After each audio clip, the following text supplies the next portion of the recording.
ನಮಸ್ಕಾರ ಪ್ರಿಯ ವೀಕ್ಷಕರೇ, ಬೆಳಗಾವಿ ಜಿಲ್ಲೆ ಯರಗಟ್ಟಿ ತಾಲೂಕಿನ ರೈನಾಪುರ ಗ್ರಾಮದಲ್ಲಿ ಕೃಷಿ ಇಲಾಖೆ ಸೌದತ್ತಿ ಮತ್ತು ಕೆವಿಕೆ ಮತ್ತಿಕೊಪ್ಪ ಇವರ ಸಂಯೋಗದಲ್ಲಿ ಆತ್ಮಯೋಜನೆಯಡಿ ಜಿಲ್ಲೆಯೊಳಗೆ ರೈತರಿಗೆ ಖೇತ್ ಬಚಾವೋ ಅಭಿಯಾನ ತರಬೇತಿ ಕಾರ್ಯಕ್ರಮ ಜರುಗಿತು.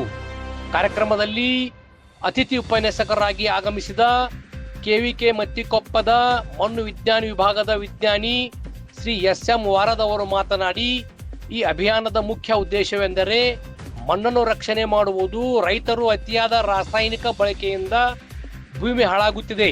ಆದಷ್ಟು ಸಮತೋಲಿತ ರಸಗೊಬ್ಬರ ಅಥವಾ ಮಣ್ಣು ಆರೋಗ್ಯ ಚೀಟಿ ಆಧಾರಿತ ರಸಗೊಬ್ಬರ ಬಳಕೆ ಮಾಡಿ ಕೃಷಿ ಮಾಡಿದರೆ ಮಣ್ಣು ಸಂರಕ್ಷಣೆ ಮಾಡಬಹುದು ಎಂದು ತಿಳಿಸಿದರು.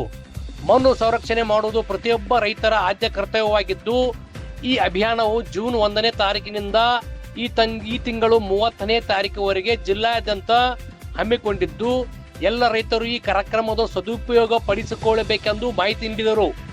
ಜೈವಿಕ ಗೊಬ್ಬರಗಳ ಬಳಕೆ, ಹಸಿರೆಲೆ ಗೊಬ್ಬರಗಳ ಉಪಯೋಗ, ಬೆಳೆ ಪರಿವರ್ತನೆ, ಸಮತೋಲಿತ ರಸಗೊಬ್ಬರ ಬಳಕೆ, ಮಣ್ಣು ಪರೀಕ್ಷೆ, ಯೂರಿಯಾ ಗೊಬ್ಬರದ ದುಷ್ಪರಿಣಾಮಗಳು, ನ್ಯಾನೋ ಗೊಬ್ಬರದ ಬಳಕೆ ಮುಂತಾದ ರೈತರಿಗೆ ಅನುಕೂಲವಾಗುವ ಸರ್ಕಾರದ ಯೋಜನೆಗಳಿಗೆ ಕುರಿತು ಜಾಗೃತಿ ಮೂಡಿಸಿದರು.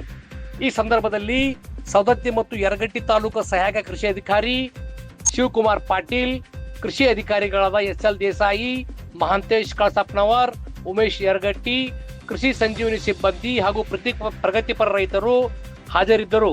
ಇದು ಇವತ್ತಿನ ಅಪ್ಡೇಟ್. ನಿರಂತರವಾಗಿ ನೋಡ್ತಾ ಇರಿ ಟಿವಿ 24 ಪ್ರೈಮ್, ನೇಮೊಳಗಿನ ಧ್ವನಿ.